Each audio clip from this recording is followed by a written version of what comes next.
Depuis plus d'1 an sur cette chaîne maintenant, je te parle d'objets de mobilité urbaine. Mais puisqu'on est à Paris, je te parle aussi des magasins de proximité où tu peux les dégoter. Et aujourd'hui on va faire une pierre deux coups. On est chez Neo Mobility. Je te mets le lien dans la description, on est chez Nicolas qui est là, qui est d'ailleurs devenu un ami depuis. Et grâce à lui et à ses choix parfois un peu farfelus, aujourd'hui on a la chance de tester un skateboard électrique français. Oui, dessiné, imaginé et fabriqué en Bretagne, monsieur, le Riverson qui est là, juste derrière nous.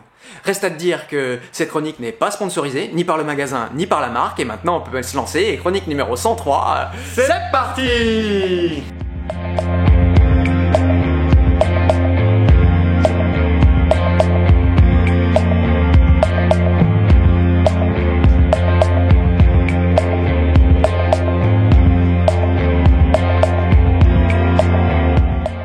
Alors cette chronique là, sur le skateboard électrique, je l'avais déjà écrite et puis je l'avais repoussée. J'avais même tourné et puis je l'ai repoussée. J'arrivais pas à m'enlever de la tête que de toute façon, c'était la roue électrique qui était la meilleure pour se déplacer d'un point A à un point B. Le skate tenait pas la distance, tenait pas la vitesse et tenait pas la plasticité. Et puis j'ai continué à y réfléchir, à écrire. Et puis un matin je me suis souvenu. Quand on fait du surf au milieu de l'océan, c'est pas pour aller d'un point A à un point B. Quand on dévale les pentes à ski ou en snowboard, c'est pas pour relier un quelconque point A à un quelconque point B. Et ben pour le skateboard, c'est pareil. On fait du skateboard électrique pour le plaisir de rider le bitume, de prendre l'air et se balader. Du coup, oui, je vais donner des informations techniques sur la planche. Mais en vrai, moi, c'est plutôt sur le plaisir de ride que je vais le juger.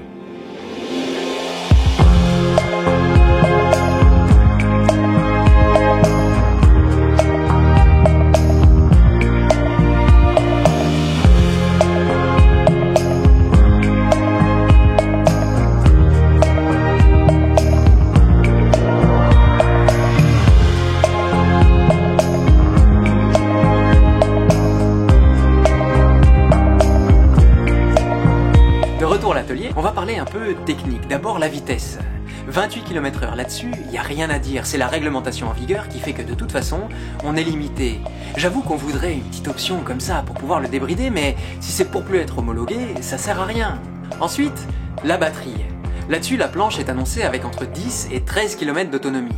Mais ça, tu sais bien que ça va varier en fonction de ton gabarit et de ta façon de l'utiliser. Mais là où Riverson voit plus loin, c'est que cette batterie-là, tu peux la remplacer. Et oui, pour 100 € de plus, tu te mets une batterie dans la poche et quand la première est utilisée, elle est à plat, tu peux la remplacer et alors t'as 10 km de plus pour rider.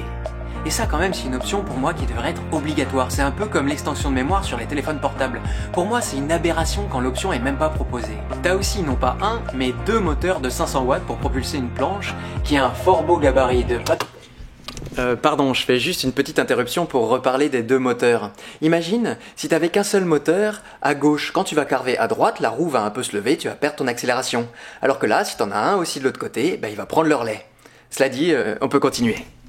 Tout à fait 1 mètre, 95 cm pour être précis. Et tu sais que Riverson est déjà en train de travailler à une version plus courte de la planche. Et là où Riverson fait encore la différence, c'est pour le poids. Parce qu'avec un gabarit comme ça, la planche fait que 4,8 kg. Regarde comme elle est fine. Et avec la fibre de carbone en dessous, pour le design, c'est parfait. Avant de conclure, parlons d'un petit objet sans lequel la planche pourra jamais avancer, la télécommande. Elle est petite, maniable, elle offre la possibilité de varier entre 2 modes. Un mode très lent, très lent, autant dire qu'on s'en sert pas plus longtemps que les 5 premières minutes, et un mode normal. Tu peux aussi choisir d'aller vers l'avant ou vers l'arrière. Je vois pas trop à quoi ça sert, mais quand même, ça veut dire que quand tu freines, tu iras jamais plus loin que l'arrêt. C'est pas comme ça que tu pourras reculer, ça évite des mauvaises surprises. T'as aussi un bouton régulateur de vitesse pour te permettre de lâcher l'accélérateur et continuer à avancer à ton rythme de croisière. Très pratique quand tu fais des longues distances. Et puisqu'on en est à parler de la télécommande, c'est le moment de te préciser que Riverson réfléchit déjà au futur. Ils réfléchissent à s'en séparer, faire en sorte que ce soit ton corps à toi qui fasse avancer et freiner la planche, pour une glisse plus fluide et plus intuitive. Mais ça, on sera amené à en reparler. Et on termine par le prix, alors à 699 €, on se place en milieu de gamme un peu plus. Oui, t'as des planches à 200, mais t'en as aussi à 1400 €. Et là, pour le coup, tu sais que t'achètes français, mais pas seulement une entreprise française qui a tout fabriqué en Chine et se contente de rapatrier pour distribuer, non. Pour le moment, certes, les batteries et les moteurs sont encore chinois, et encore, c'est en train de changer, mais tout le reste, c'est fait sur le sol français, et ça, moi, ça me plaît. Pas parce que je suis chauvin, non, mais parce que ça change tout en matière de service et d'SAV. À ce sujet-là, tiens, justement, je viens d'avoir Emmanuel au téléphone. Emmanuel, c'est le patron de la marque. Et il m'explique que acheter français, ça change tout aussi en termes de qualité. Par exemple, pour les batteries. Alors moi, j'y connais rien, je fais que répéter. Mais dans les batteries, il y a deux composants principaux. Le lithium et le cobalt. Le lithium, c'est pas cher et facile à trouver. Le cobalt, c'est plus rare. Et ça donne des batteries de meilleure qualité. Lui, il s'engage à mettre plus de cobalt. Et en plus, qui dit plus de cobalt, dit plus facile à recycler. Et ben oui, parce qu'il y a plus de matières premières à récupérer. Alors tout ça, tu me diras, oui mais moi je m'en fous quand je suis sur ma planche en train de carver. D'accord, tu sais ce qu'on dit en art ? C'est pas l'œuvre qui a de la valeur, c'est la démarche de l'artiste. Alors oui, je te parle de la planche, mais je pensais que dans ces cas-là, c'était aussi un petit peu important de te parler de la démarche qu'il y avait derrière. Maintenant, tu peux juger. Voilà, je crois qu'on a fait le tour, il reste plus qu'à répondre à la question qu'on s'était posée en début de chronique. Est-ce que cette planche passe le test du plaisir de la glisse ? Et la réponse est oui, haut la main.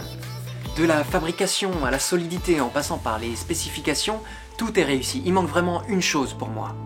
C'est un brin de vitesse, pour améliorer encore les virages et les sensations. Eh ben oui, si tu veux faire des belles courbes comme ça sans tomber, il faut aller plus vite. Ça s'appelle la force centripète. Je t'explique. La force centripète désigne une force permettant de maintenir un objet dans une trajectoire incurvée. Plus bas, il est écrit, elle dépend du rayon du cercle et de la vitesse de l'objet. Voilà, et bah tu vois, pour une chronique qu'on a failli jamais faire, on a bien fait d'insister et de persévérer parce que franchement, c'était le pied. Merci à toi Nicolas. Et mon petit doigt me dit que de toute façon on reviendra. Quand je vois tout ce qu'il y a de disponible dans la boutique, je me dis que ça pourrait te plaire de jeter un œil à tout ce qu'il y a.